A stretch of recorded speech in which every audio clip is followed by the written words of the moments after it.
Hello students, मैं हूं अमन खान और आप सब देख रहे हैं अमन केमिस्ट्री क्लासेस। तो क्या हाल है, हम अपना लेक्चर नंबर 5 स्टार्ट करेंगे भाई, चैप्टर नंबर 6 का, जिसका नाम था ऊष्मागतिकी, जिसे अंग्रेजी में बोल लेते हो भाई थर्मोडायनेमिक्स। ठीक है भाई, लेक्चर नंबर 5 स्टार्ट करेंगे। उससे पहले अपन अपनी परंपरा को निभाएंगे भाई। लेक्चर नंबर 4 में आप क्या क्या पढ़ के आए हो सर? हम लेक्चर नंबर 4 में इंटेंसिव प्रॉपर्टी और एक्सटेंसिव प्रॉपर्टी पढ़ के आए थे। पहली तो थी आपकी इंटेंसिव और दूसरी थी आपकी एक्सटेंसिव। ठीक है, इंटेंसिव तो वो होती थी जो पदार्थ में उपस्थित, ठीक है सर, जो निकाय में जो भी पदार्थ होगा उसकी मात्रा पे डिपेंड, उसकी मात्रा पर निर्भर नहीं करती है। ठीक है, और विभाजन करोगे तो परिवर्तित भी नहीं होती है।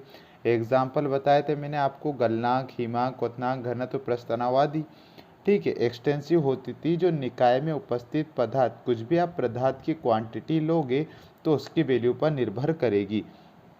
और विभाजन आप अलग अलग कर दोगे, पदार्थ की क्वांटिटी को आपने कम कर दिया, ज़्यादा कर दिया, तो ये जो एक्सटेंसिव प्रॉपर्टी जिसे आप मात्रा आश्रित गुण कहते थे वो भी चेंज हो जाती है। ठीक है सर, तो हमने पढ़ लिया था। इसके एग्जाम्पल थे एंथैल्पी, एंट्रोपी, द्रव्यमान, आयतन, मोल, ऊष्मा ऊर्जा, आंतरिक ऊर्जा, मुक्त ऊर्जा इत्यादि। ठीक, फिर उसके बाद अपन ने इंपॉर्टेंट नोट लिखा, एक्सटेंसिव प्रॉपर्टी को, इस एक्सटेंसिव प्रॉपर्टी को इंटेंसिव प्रॉपर्टी में चेंज किया जा सकता है यदि उसे पदार्थ की इकाई मात्रा के लिए उपयोग किया जाए। जैसे अपन ने एंथैल्पी और एंट्रोपी मात्रा आश्रित, जो एंथैल्पी और एंट्रोपी होती थी वो मात्रा आश्रित कहलाते थे, लेकिन जब एंथैल्पी और एंट्रोपी के आगे मोल लग जाए, मोलर लग जाए, मोलर एंथैल्पी और मोलर एंट्रोपी इंटेंसिव बन जाती थी। ठीक है सर, ये मैंने आपको कल लिखवाया था।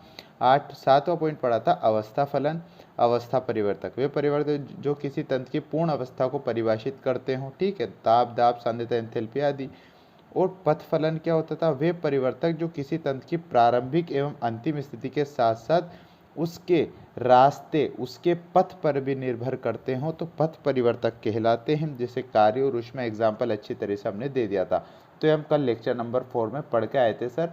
तो आज हम चलेंगे अपने नए टॉपिक पर। छोटा हेडिंग डाल लो भाई, कार्य। ठीक है सर, कार्य बोले तो भाई वर्क, ये फिजिक्स वाला वर्क नहीं है भाई, ये ऊष्मागतिकी में होने वाला वर्क है। ठीक है सर, थर्मोडायनेमिक्स में होने वाला वर्क है। ठीक, तो इसके अंदर पहला स्टार पॉइंट लिखेंगे, कार्य निकाय को या निकाय से ऊर्जा स्थानांतरित करने का एक तरीका है। देखना भाई, इसकी डेफिनेशन थर्मोडायनेमिक्स में आप किस तरीके से दोगे। ये देखो भाई, ये हमने लिख लिया।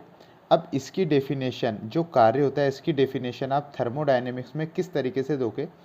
कार्य निकाय को या निकाय से, अब ये निकाय तो आपको पता होना चाहिए, निकाय क्या है? जितने भी थर्मोडायनेमिक्स के आप यूज़ करोगे, प्रयोग करोगे, वो सब निकाय के ऊपर करो, क्योंकि निकाय में ही आपका तंत्र होगा सर। ठीक है, तो निकाय को या निकाय से ऊर्जा स्थानांतरित करोगे।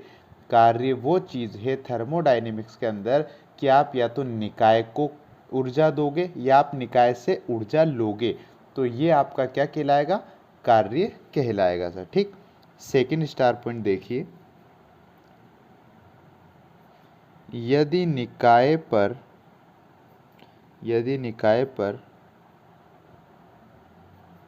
कार्य किया जाता है तो निकाय की आंतरिक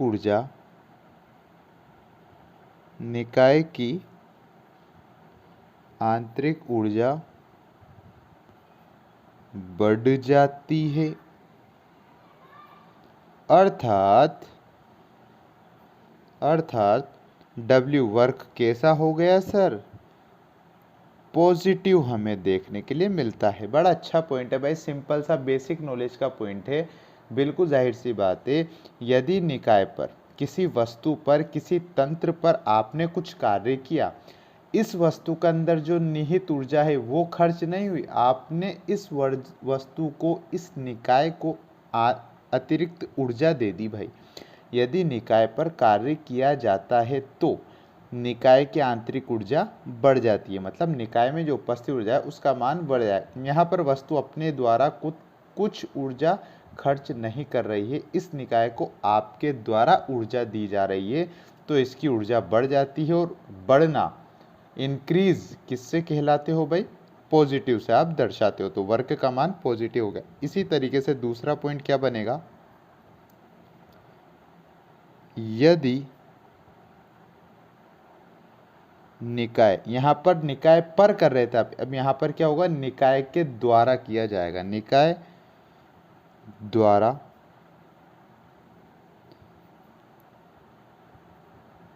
कार्य किया जाता है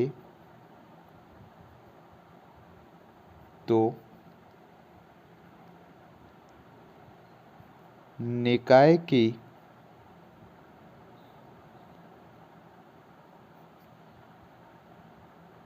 आंतरिक ऊर्जा में क्या होगा सर, कमी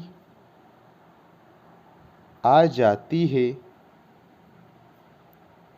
अर्थात डिक्रीजिंग को आप किससे बताते हो, वर्क की वैल्यू नेगेटिव फॉर्म में आपको देखने के लिए मिलेगी। ये सब आपके न्यूमेरिकल्स में यूज़ होने वाली टर्म्स हैं भाई।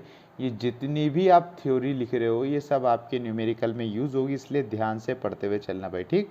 निकाय को ऊर्जा स्थानांतरण करोगे कार्य कहलाएगा, निकाय पर कार्य करोगे तो पॉजिटिव लोगे, निकाय द्वारा कार्य होगा तो नेगेटिव लोगे। यहाँ तक कोई दिक्कत आपको नहीं होनी चाहिए सर, ठीक। अब देखिए आप नेक्स्ट हेडिंग डाल लीजिए, अच्छे बड़े बड़े अक्षरों में हेडिंग देखते हैं क्या है वो।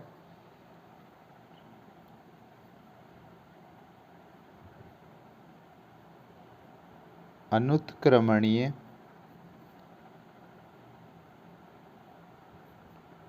प्रकर्म में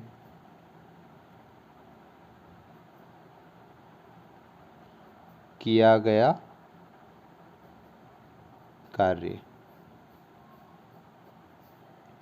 5 स्टार लगा दो भाई इसके माथे पे।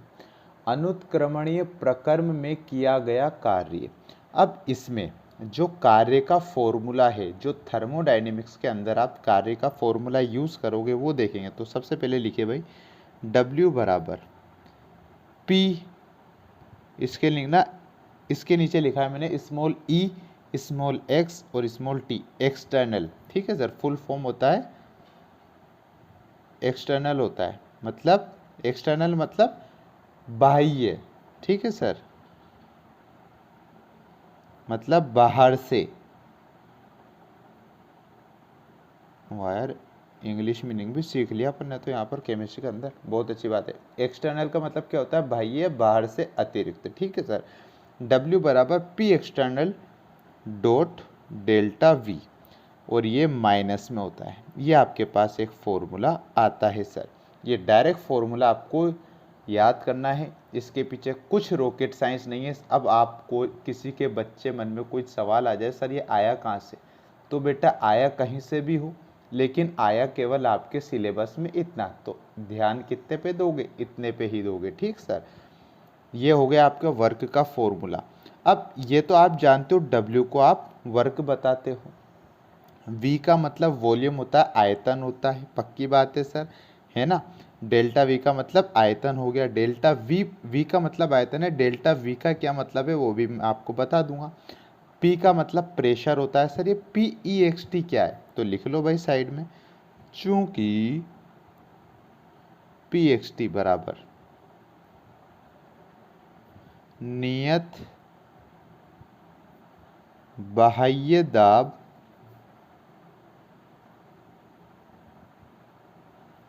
जिसके विरुद्ध कार्य किया जाता है, ये होता है पी एक्सटर्नल का मीनिंग। देखो भाई, W बराबर P dot delta we. W का मतलब वर्क होता है, P का मतलब क्या होता है, P एक्सटर्नल का मतलब नियत बाह्य दाब, मतलब आप बाहर से अतिरिक्त दाब लगा रहे हो, जो दाब लग रहा है बाहर से उसके विरुद्ध कार्य कर रहे हो। अब ये विरुद्ध का क्या मीनिंग आ गया, बच्चों के मन में आ रहा होगा सर आपने बोल दिया V आयतन होता है, P एक्सटर्नल बाह्य दाब होता है, बाह्य नियत दाब होता है, तो सर ये उस्ताद माइनस में क्यों है ये वैल्यू। बेटा माइनस क्या बताता है, ये जो प्रेशर बाहर से आ रहा है नियत दाब, इसके विरुद्ध कार्य करना है आपको। क्या करना है, इसके विरुद्ध कार्य किया जाता है। विरुद्ध मतलब इसके अपोजिट डायरेक्शन में, इसके विपरीत तुलना में आपको क्या करना है, कार्य करना है, इसलिए माइनस करते हैं। वर्क दो और ये प्रेशर दोनों क्या है, एक दूसरे के विपरीत है। ठीक है सर, ये माइनस क्या बताता है, विपरीत कार्य करना पड़ेगा आपको इस बाह्य नियत दाब के। ठीक सर, ये बता दिया। अब डेल्टा वी क्या होता है, वी तो आप जानते हो आयतन होता है, लेकिन ये डेल्टा वी जो होता है ना, डेल्टा जहां भी लग जाए, ये डेल्टा आपको क्या बताता है सर, परिवर्तन बताता है। मतलब आयतन में परिवर्तन कितना हुआ। आप जानते हो परिवर्तन कैसे निकालते हो, मतलब आप मान लो सिंपल सा एग्जाम्पल, ए पॉइंट है और ये दूसरा बी पॉइंट है, ये प्रारंभिक स्थिति, ये अंतिम स्थिति, ये बीच में रास्ता है। यहाँ पर उस्ताद जी चले, ठीक है सर, ये उस्ताद यहाँ से चलते चलते चलते चलते थोड़ी देर बाद यहाँ पहुँच गए, प्रारंभिक स्थिति से अंतिम स्थिति की ओर पहुँच गए, बड़े आराम से हंसी हंसी जा रहे थे भाई। तो ये कोई पूछ ले आपने यहाँ से यहाँ तक कितनी दूरी तय करी, तो कैसे डिस्टेंस निकालोगे, अंतिम स्थिति को प्रारंभिक स्थिति में से माइनस कर दोगे। ठीक है सर, इसको A1, इस स्थिति को A1 मान लो, इस स्थिति को A2 मान लो। ठीक है सर, तो कैसे निकलता है परिवर्तन, कैसे निकलता है सर, प्रारंभिक स्थिति और अंतिम स्थिति पर आप जाओगे तो अंतिम स्थिति क्या है सर, V2 मान लो, प्रारंभिक स्थिति V1 मान लो। जब आप अंतिम स्थिति में से प्रारंभिक स्थिति को माइनस कर देते हो तो परिवर्तन निकल जाता है। ये 8वीं क्लास में भी पढ़ाई में आ जाता है सर, कोई दिक्कत नहीं। ये दो चीज़ें हैं जो आपको याद रखना है। क्या पढ़ा अपन ने, वर्क का formula minus P external dot delta we. ठीक है सर, पी एक्सटर्नल क्या होता है, नियत बाह्य दाब होता है, माइनस इसलिए लगाते हो कि आप इसके विरुद्ध, इसके विपरीत में कार्य करोगे। डेल्टा वी होता है आयतन में परिवर्तन कितना हुआ, अंतिम परिवर्तन माइनस प्रारंभिक परिवर्तन को माइनस कर दोगे, परिवर्तन आ जाएगा, डब्ल्यू बराबर कार्य हो जाता है। कोई दिक्कत बच्चा पार्टी ने यहाँ तक नहीं है। अब यहाँ पर आपको एक बड़ी इंपॉर्टेंट चीज़ पढ़ाई जाएगी भाई, ठीक है, जो हम देखते हैं ना कि सर क्या देखते हैं हम, कि हमने यहाँ पर ऊपर देखा जब निकाय पर कार्य होगा और जब निकाय द्वारा कार्य होगा। ठीक है सर, तो यहाँ पर हम देखेंगे IUPAC के अनुसार, IUPAC के अनुसार। ठीक सर, पहले केस लिख लेते हैं दोनों, चलो इसको बाद में देखेंगे, पहले केस लिखो भाई। केस फर्स्ट क्या होता है, पहले केस लिख लेते हैं, किताब वाला जो देता है पहले वो लिखेंगे, फिर अपन अपनी सिंपल लैंग्वेज लिखेंगे। केस फर्स्ट, यदि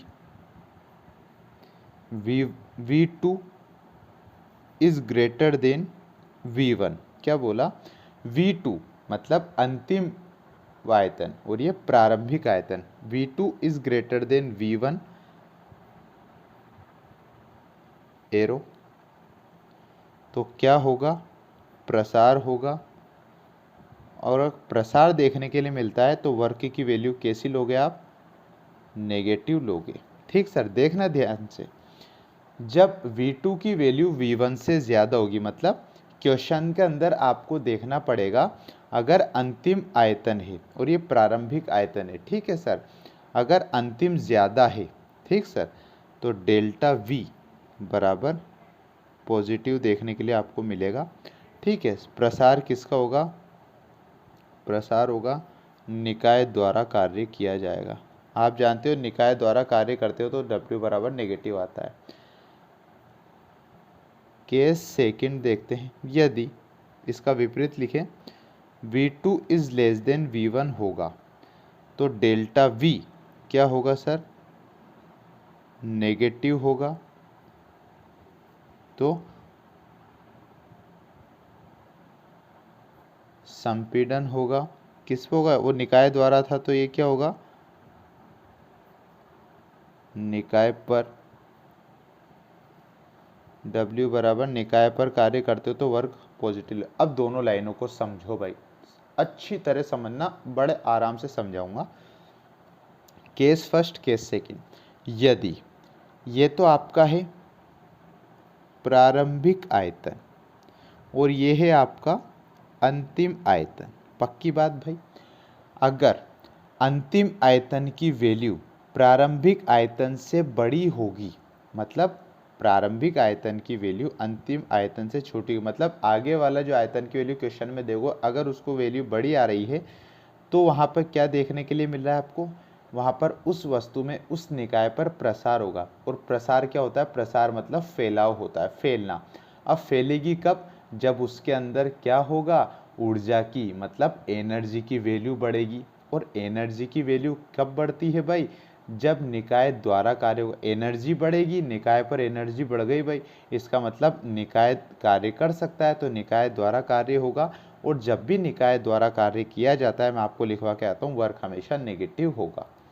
अब यहाँ पे आ जाओ, V2 is less than V1 मतलब प्रारंभिक आयतन की वैल्यू अधिक होगी अंतिम आयतन से, ठीक है सर। तो डेल्टा V नेगेटिव होगा। संपीड़न होगा, संपीड़न कब होता है, जब किसी वस्तु को आप दबा रहे हो, किसी वस्तु को दबाना संपीड़न कहलाता है, ठीक है सर। संपीड़न के कर रहे हो आप, तो आप किसी वस्तु को दबा रहे हो तो आपके द्वारा कार्य होता है, आप कार्य कर रहे हो तो किस पर कार्य कर रहे हो, किसी वस्तु पर, मतलब निकाय पर कार्य किया जा रहा है। और जब भी निकाय पर कार्य करते हैं तो W बराबर पॉजिटिव लेते हैं। ये तो अपन ने बता दी किताब की, ये भाई ये बुक वाले छापते हैं ऐसी लैंग्वेज। सर हमारे तो 100 में से 20% ही समझ में आया, तो बेटा शांत रहो, अभी देखो आगे आगे मज़ा आएगा आपको। अब आप यूँ बोलोगे सर ये पहले ही बता देते तो हमें इतना परेशान ही नहीं होना पड़ता। देख लो भाई, अब लिखेंगे IUPAC के अनुसार उन दोनों केसेस को IUPAC ने किस आधार पर समझा। तो देखना भाई, एक बॉक्स बनाया मैंने, जो क्या है सर, सिस्टम है। सिस्टम को आप क्या बोलते हो, तंत्र बोलते हो। ये सिस्टम वही तंत्र होता है जिस पर ऊष्मागतिकी के समस्त अध्ययन किए जाते हैं। थर्मोडायनेमिक्स में यही एक जमूरा है, इसे क्या बोला जाता है सर, जमूरा, ठीक है सर। ये वही जमूरा है जिस पर पूरी तरीके से थर्मोडायनेमिक्स खेल दिखाती है, यही सिस्टम तंत्र है, ठीक है सर। ये सिस्टम लिया, 2 एरो लगाए, ठीक है सर। अगर ये सिस्टम है, इस पर आपके द्वारा कोई कार्य किया, आप कहाँ से कार्य करोगे, बाहर से कार्य करोगे ना सर, तो आपने इस पर कार्य किया तो ये वस्तु, आपने इस पर कार्य करा तो ये वस्तु दबेगी। प्रेशर डाल रहे हो आप इस तंत्र पर, बाहर से प्रेशर डाल रहे हो तो संपीड़ित हो जाएगी भाई। संपीड़न मतलब आप इस पर प्रेशर लगा रहे हो तो संपीड़न हो रहा है। जब भी सिस्टम का संपीड़न होगा तो जो वर्क होगा वो पॉजिटिव होगा, ठीक है सर। और जो Q होगा, ठीक है, वो क्या होगा, ये भी पॉजिटिव होगा। पक्की बात है ना सर, कोई दिक्कत तो नहीं है ना, पक्की बात है, कोई दिक्कत समझ में नहीं आए तो बता देना भाई। संपीड़न होगा, ठीक सर, संपीड़न करा रहे हो तो वर्क भी पॉजिटिव आप ले रहे हो, ठीक है। और Q ये भी आप पॉजिटिव ले रहे हो, कोई दिक्कत आपके पास नहीं आनी चाहिए सर, ठीक है। हाँ तो बच्चा लोग, संपीड़न आपने करा तो क्या होगा, वर्क, आप प्रेशर लगा रहे हो तो क्या बना, वर्क भी पॉजिटिव हो गया, क्योंकि आप क्या कर रहे हो, यहाँ पर संपीड़न कर रहे हो तंत्र मतलब सिस्टम पर आपके द्वारा वर्क हो रहा है, ठीक है सर। और ये Q क्या है यहाँ पर, Q का मतलब होता है, आप मान लो हीट मान लो सर, जिसे आप ऊष्मा भी बोलते हो, ठीक है सर, जिसे आप थर्मोडायनेमिक्स में एनर्जी भी बोलोगे, ठीक है सर। वर्क पॉजिटिव होगा और जो ऊर्जा है, ऊर्जा की वैल्यू बढ़ेगी या घटेगी, क्योंकि आप बाहर से इस तंत्र को क्या दे रहे हो, वर्क कर रहे हो, तो वर्क दे रहे हो तो इसकी एनर्जी की वैल्यू आप बढ़ा रहे हो। ठीक है सर, तो एनर्जी या ऊष्मा या हीट भी क्या हो जाएगी, पॉजिटिव। ये तो आपने तंत्र पर बाहर से कार्य किया। अब जब तंत्र कार्य करेगा, अब देखो ये मैंने 2 एरो नीचे लगा दिए, इसका मतलब अब तंत्र कार्य कर रहा है। अब ये तंत्र कार्य कर रहा है तो क्या होगा, तंत्र कार्य करेगा तो इस क्या होता है भाई, नेगेटिव होता है, वर्क नेगेटिव होता है, और जो एनर्जी होती है वो भी नेगेटिव होती है। सर एनर्जी नेगेटिव क्यों हुई, क्योंकि ये तंत्र जो अपन ने एनर्जी बढ़ाई थी वो ये खुद अपनी एनर्जी खर्च करेगा, और एनर्जी में खर्च होना तो नेगेटिव होता है। ठीक है, और इसका मतलब होता है प्रसार। बाहर से आपने प्रेशर लगाया तो संपीड़न होगा, तो दूसरा क्या होगा, प्रसार होगा। ये IUPAC की लैंग्वेज होती है। अब कोई बच्चे और हैं जो कह रहे हैं सर हमें तो 100 में से 40% ही समझ में आ रहा है, क्या करें। तो बेटा लास्ट वाला हेडिंग लिखो भाई, अपनी वाली हेडिंग, ब्रह्मास्त्र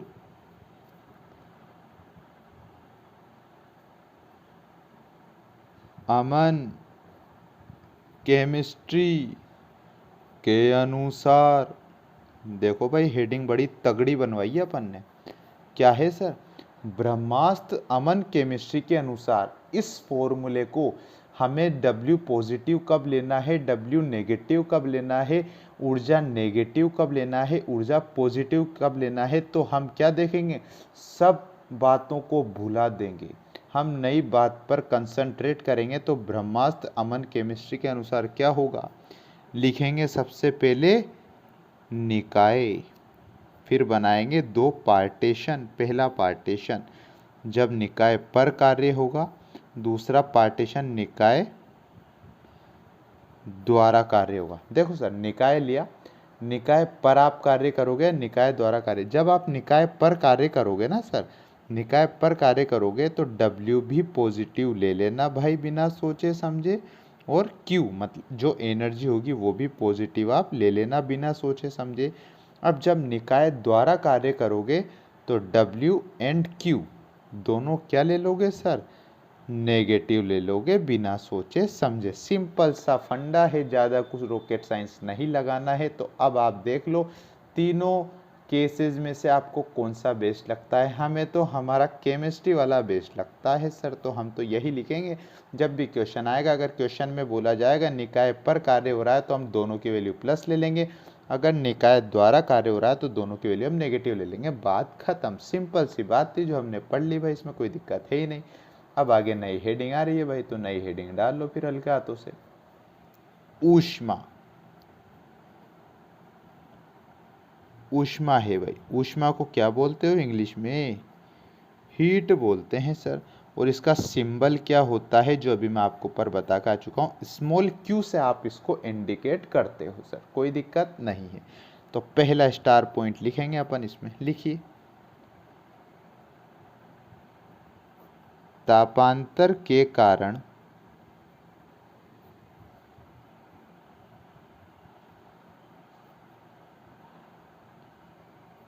प्रवाहित ऊर्जा की मात्रा को ही ऊष्मा या स्मॉल q कहते हैं। अंडरलाइन, तापांतर के कारण, तापांतर क्या होता है, तापों का अंतर। तापांतर के कारण जो ऊष्मा, जो ऊर्जा प्रवाहित होगी, जो एनर्जी बहेगी, उसकी मात्रा को ही ऊष्मा कहते हैं। सेकंड स्टार पॉइंट लिखिए,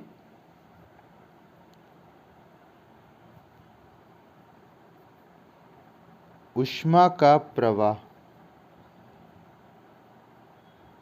सदैव उच्च ताप से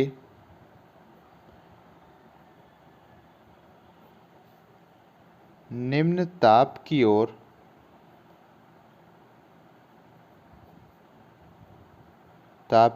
होता है। उच्च ताप हाई टेम्परेचर से निम्न ताप लोअर टेम्परेचर की ओर होता है। सर कैसे समझेंगे हम कि ऊष्मा का प्रवाह सदैव उच्च ताप से निम्न ताप की ओर होता है? तो समझ लो ना भैया, एक लोहे की रोड ले ली अपन ने, ठीक है सर, एक लोहे की मेटल की रोड है। क्या है भाई ये? मेटल की रोड है सर ये। और यहां पर आपने क्या करा? बर्नर। ये क्या है सर? ये बर्नर है। तो इस पॉइंट से ये ए पॉइंट है और ये बी पॉइंट मान लो, आपने इस लोहे की रोड पर ए पॉइंट पर एक बर्नर लगा दिया जिसमें से आग निकल रही है। तो यहाँ से आपने गर्म करना इस रोड को स्टार्ट किया। और अगर आपने ए पॉइंट को स्टार्ट किया गर्म करना, तो यहाँ पर तो कैसा टेम्परेचर होगा? हाई टेम्परेचर इस पॉइंट पर होगा। ऐसा तो नहीं होगा ना भाई कि आपने ए पॉइंट को गर्म करा तो ये जिस वक्त आपने इसको गर्म किया तो पूरी रोड ही एकदम से गर्म हो गई।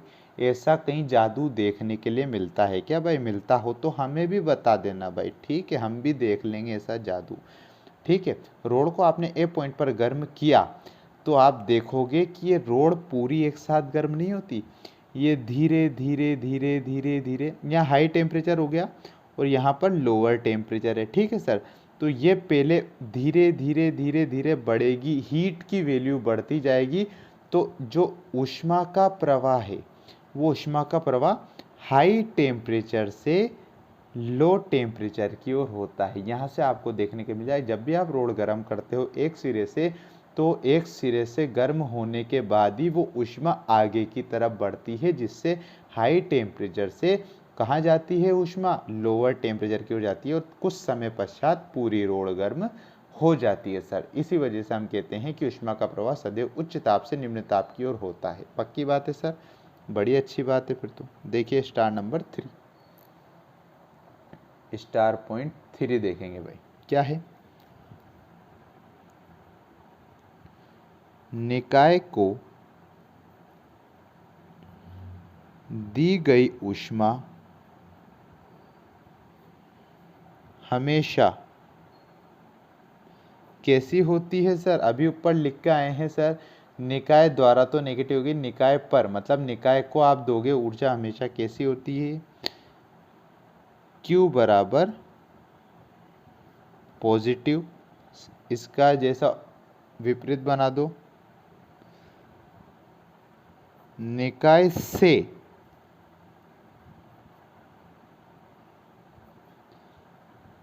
ली गई ऊष्मा हमेशा, मतलब अब निकाय ऊष्मा दे रहा है तो क्या होती है? Q बराबर नेगेटिव होती है। इन दोनों बातों में भी कोई दिक्कत नहीं होना चाहिए, ठीक है सर।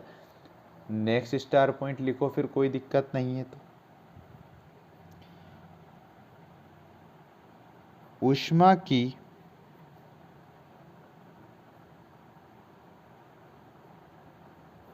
पारस्परिक इकाई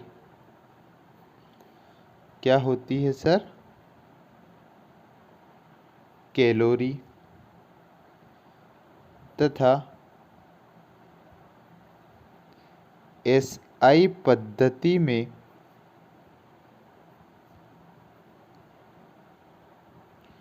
इसकी इकाई क्या होती है सर? जूल होती है। दो इकाई आपको याद रखना है, ऊष्मा की पारस्परिक इकाई कैलोरी होती है तथा एसआई पद्धति में इसकी इकाई जूल होती है, ठीक है सर। हेडिंग डालिए भाई।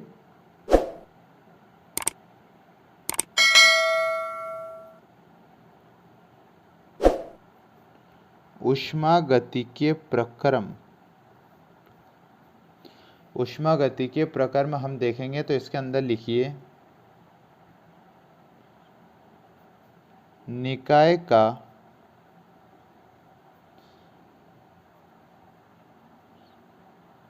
एक अवस्था से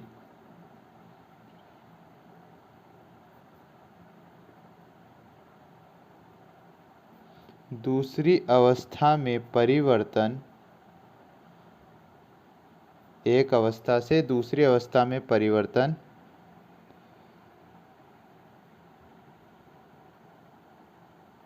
ऊष्मागतिकीय प्रक्रम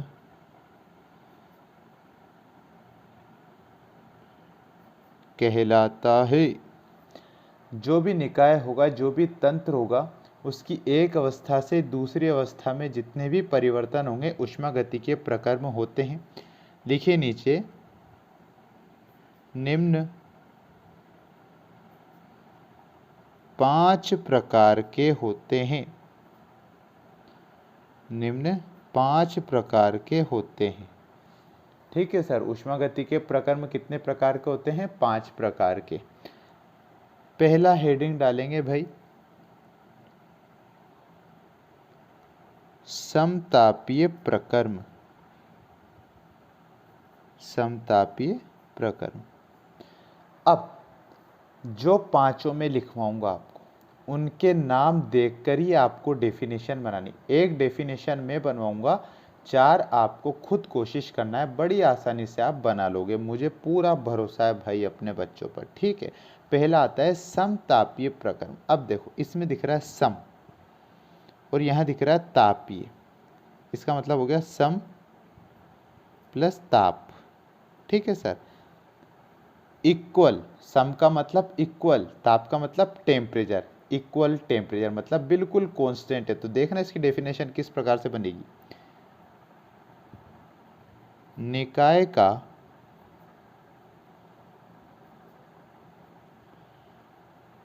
एक अवस्था से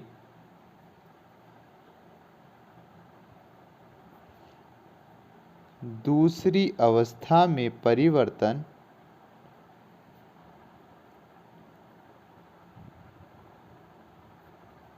ये लाइन देखिएगा अब आप,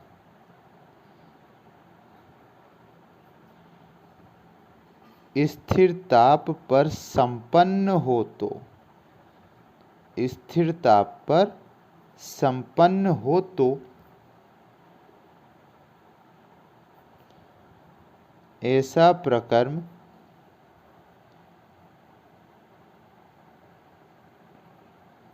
समतापीय प्रक्रम कहलाता है। देखो भाई, निकाय का एक अवस्था से दूसरी अवस्था में परिवर्तन तो हम जानते हैं ऊष्मागतिकीय प्रक्रम होते हैं, लेकिन अब पहला आता है समतापीय प्रक्रम। निकाय का एक अवस्था से दूसरी अवस्था में परिवर्तन, नाम से पता चला समतापीय मतलब स्थिर ताप, बिल्कुल फिक्स टेम्परेचर पे होगा। निकाय का एक अवस्था से दूसरी अवस्था में जो परिवर्तन होगा बिल्कुल क्या होगा? स्थिर ताप पर संपन्न हो तो ऐसा प्रक्रम समतापीय प्रक्रम कहलाता है। अतः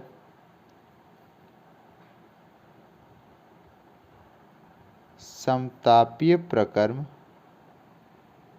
में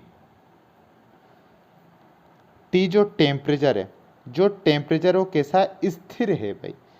कैसा है? बिल्कुल कांस्टेंट है, जिसे आप स्थिर बोलते हो। कांस्टेंट का मतलब ना बढ़ रहा है ना घट रहा है, बिल्कुल नियत अवस्था में है, बिल्कुल स्थिर है भाई। ठीक है, अगर टेम्परेचर ही बिल्कुल फिक्स है तो delta T, delta T, delta मैंने बताया था परिवर्तन, मतलब ताप में परिवर्तन, टेम्परेचर में परिवर्तन कितना होगा? जब टेम्परेचर ही बढ़ नहीं रहा, तो जब टेम्परेचर ही घट नहीं रहा तो परिवर्तन कितना होगा? सर परिवर्तन तो 0/सन्नाटा होगा। तो ध्यान रखिएगा, जब टेम्परेचर कांस्टेंट स्थिर अवस्था में होगा तो परिवर्तन कैसा होगा? 0 होगा। फिर पहला तो ये था, दूसरा पॉइंट क्या है? आदर्श गैसों के लिए, आदर्श गैसों के लिए डेल्टा ई बराबर, अब ये क्या है?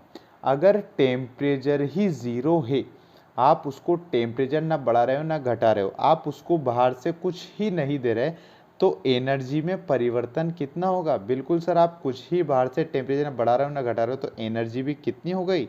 0/सन्नाटा हो जाती है। ठीक है सर, तो हमने कुछ एक बात देखी, हमने ऊष्मागतिकीय प्रक्रम में देख लिया, समतापीय प्रक्रम में देख रहा, डेफिनेशन देखी, स्थिर ताप होगा, नाम से पता लगाएंगे, स्थिर ताप होगा स्थिर है, इसलिए टेम्परेचर में परिवर्तन 0 होगा, एनर्जी भी 0 होगी। किन के लिए? आदर्श गैसों के लिए। सर ये आदर्श गैसें क्या होती है बेटा? आदर्श गैस आप जानते हो पीवी बराबर एनआरटी से निकालते थे सर, आप पढ़ के आए हैं अपन पिछले लेक्चरों में, देख लो भाई, ठीक है। तो हमारा हुआ आज का लेक्चर समाप्त। आई होप कि आपको वीडियो अच्छी लगी हो। अगर आपको वीडियो अच्छी लगी हो तो लाइक करें, शेयर करें भाई। कुछ प्रॉब्लम आ जाती है तो कमेंट कर दिया करो। हमारे चैनल को सब्सक्राइब कर देना, बेल आइकन को भी प्रेस कर देना, जिससे हमारा आने वाली वीडियो की नोटिफिकेशन आप तक आसानी से आ सके।